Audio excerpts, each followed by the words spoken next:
Hey everybody, Todd here, and welcome back to another Wellness Talks brief.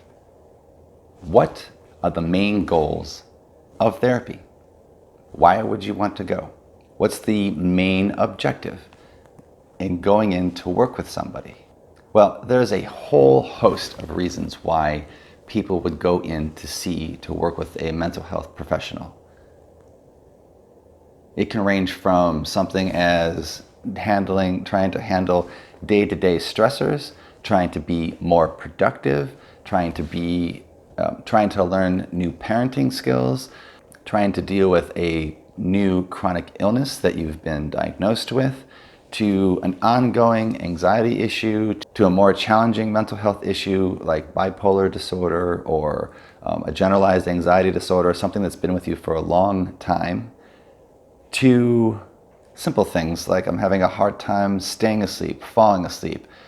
I'm trying to lose weight and this time keep it off. I'm trying to stop smoking. So there's a lot of reasons why you would go into and utilize a mental health profession's service. But here are some of the main goals, the underlying general main goals of what mental health counseling is all about, what psychotherapy is all about.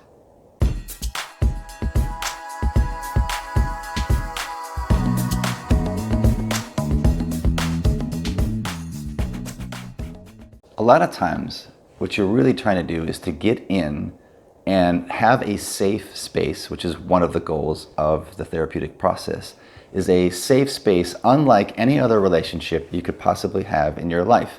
There's very little risk or no risk in working with another person. We're obligated to keep these conversations confidential and private, and we do everything we can to do just that. I'm not going to go and speak about this with any detail to anybody.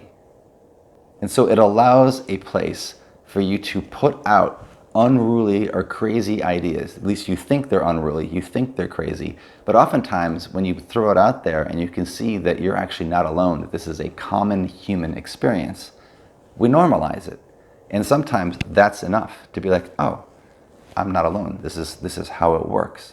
So there's a lot of working to understand yourself, to understand your relationship to others, to the collective, to how we actually fit in, how we belong.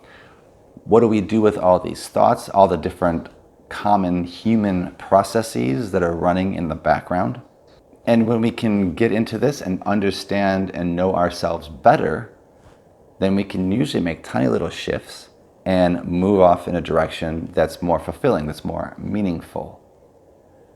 Another way of thinking about this is in becoming aware of the unconscious mind and the behaviors that are just automatic, that respond. So a stimuli hits us and we do this. And we learned how to do this from a very young age. Another way of thinking of this is that we adopt rules of engagement and then we adapt those rules based upon results as we move through our lifetime. Can you imagine when you were an infant if you actually had to create how to engage with everybody around you from scratch? That's a tremendous amount of stress. And it's just not going to happen. The way that we interact with other people does shape who and what we become. And when we interact with other people, of course, we're shaping who and what they become. There is this synergistic, this interrelatedness that just automatically occurs. Nothing we can do about that. And so we come up with quick responses. These are what I would call your rules and your tools for how to engage. And what happens a lot of times, what brings people in is that those rules and those tools that we came up with when we were 3 and 4 and 7 and 12 and 15 no longer apply, or the way where we're engaging has become more complex than when we were 5, when we were 10, when we were 15, that these rules and tools just aren't giving us the results that we want anymore. They're no longer functioning. I always utilize this story is that if you had a cell phone and you were to turn it off and leave it sit for a year or 2 or 3 and then turn it back on, how well would that phone function? Can you imagine all the updates you probably missed? The phone would be slow, it would be sluggish, it wouldn't be responsive. It may not even work at all. You may not be able to connect to any Wi-Fi. You may not be able to connect to anything. And so that phone would start to become less and less and less useful. That's the same thing when it comes to a rule and a tool. If we don't have to update it, we won't. Why would we spend that kind of time and energy? There will be pressures, though, that then cause us to adapt, to adjust, to become more flexible, unless, which is the natural human tendency, we try to keep that narrow, rigid focus, which tends to cause us a lot of our stress.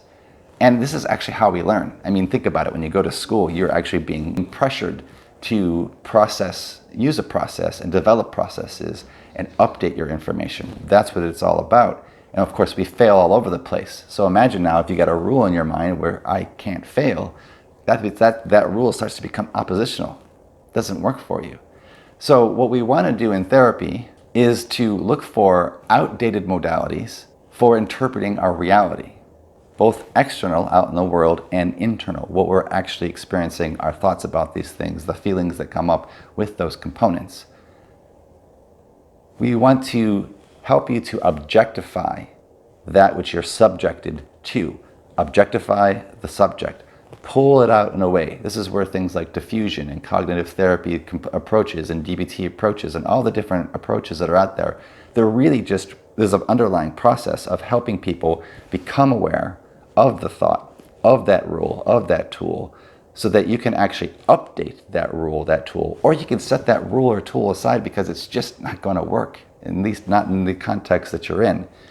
And then, of course, even being able to understand what's the context. There we go. We can move something that was subjective, something that we're swimming inside of, pull you out of the water like a fish, and you go, oh my gosh, there's water everywhere.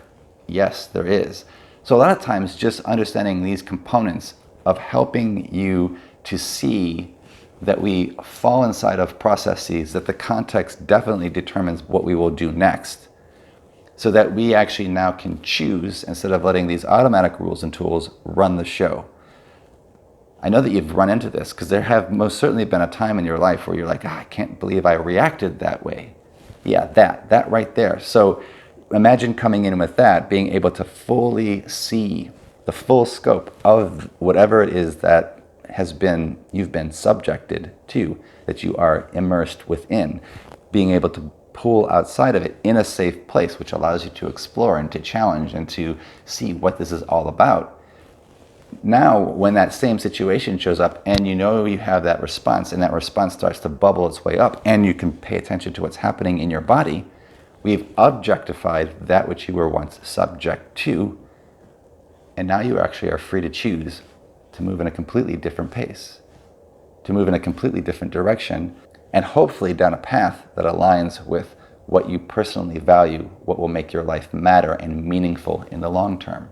So if I had to boil it down, those would be the main reasons for what therapy is really useful for, what therapy is all about, what's the main objective of a therapeutic approach of psychotherapy. I hope that you have found this explanation to be useful, and until the next time, may you be well. Hey Wellness Talk viewers, hope you like what you saw here. If you did, be sure that you subscribe right here. And of course, you can also follow up either here or here for other videos. Again, make sure that you subscribe and hit the bell in order to get notifications of new material.